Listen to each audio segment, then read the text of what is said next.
Hello बच्चों, let's read the question first. The question says who had written Systema Naturae. तो Systema Naturae किसने लिखी थी? This is a book. It contains information about different organisms, basically 10,000 organisms का इसमें description है approximately. अगर हम बात करें कि इसका डिस्क्रिप्शन है तो मेनली जो है इसमें प्लांट्स एंड एनिमल्स हैं। अगर मैं बात करूं ये किसने लिखी थी, तो बच्चों कार्लस लेनियस वो पर्सन थे जिन्होंने ये बुक लिखी थी। इन्हें हम बच्चों फादर ऑफ टैक्सोनॉमी भी बोलते हैं।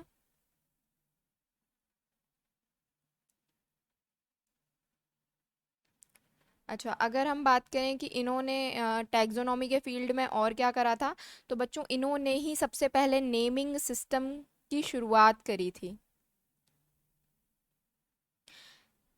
इन्होंने ही बताया था कि अगर हमें किसी ऑर्गेनिज्म का नाम रखना है तो वो बाइनोमियल होना चाहिए। फर्स्ट जो वर्ड होता है वो जीनस को रिप्रेजेंट करता करता होना चाहिए, और दूसरा जो है वो स्पीशीज़ को रिप्रेजेंट करता होना चाहिए। तो इन्होंने बच्चों बेसिकली नेमिंग सिस्टम की शुरुआत करी थी, और इन्होंने हमें two kingdom system of classification भी दिया था।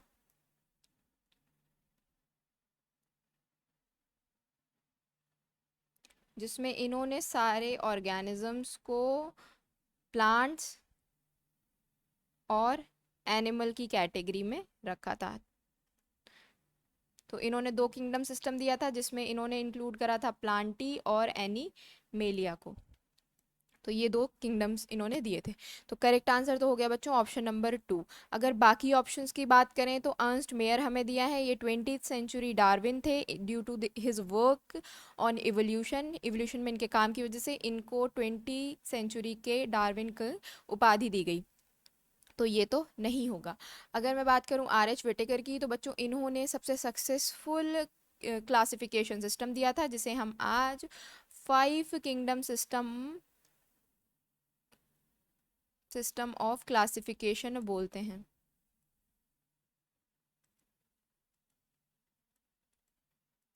ओके। तो ये भी करेक्ट आंसर नहीं है। अगर मैं बात करूं W.M. स्टैनले की, तो बच्चों इन्होंने क्या करा था, इन्होंने बेसिकली सबसे पहले वायरस को क्रिस्टलाइज किया था। जो वायरस इन्होंने क्रिस्टलाइज करा था वो था TMV वायरस, यानी कि टोबैको मोज़ाइक वायरस को इन्होंने सबसे पहले क्रिस्टलाइज किया था। और ये बताया था कि जो क्रिस्टल्स हैं वो मोस्टली जो है प्रोटीन कंटेन करते हैं। तो ये तो हो गया हमारे सारे इनकरेक्ट ऑप्शंस का डिस्क्रिप्शन। अगर करेक्ट ऑप्शन की बात करें तो यहाँ पे करेक्ट ऑप्शन है ऑप्शन नंबर 2। तो हमारे जो साइंटिस्ट हैं कार्लस लेनियस, उन्होंने किताब लिखी थी सिस्टेमा नेचुरे, और यही हमारा करेक्ट ऑप्शन भी है। तो होप बच्चों आप लोगों को ये सॉल्यूशन समझ आ गया होगा। Thank you, all the best.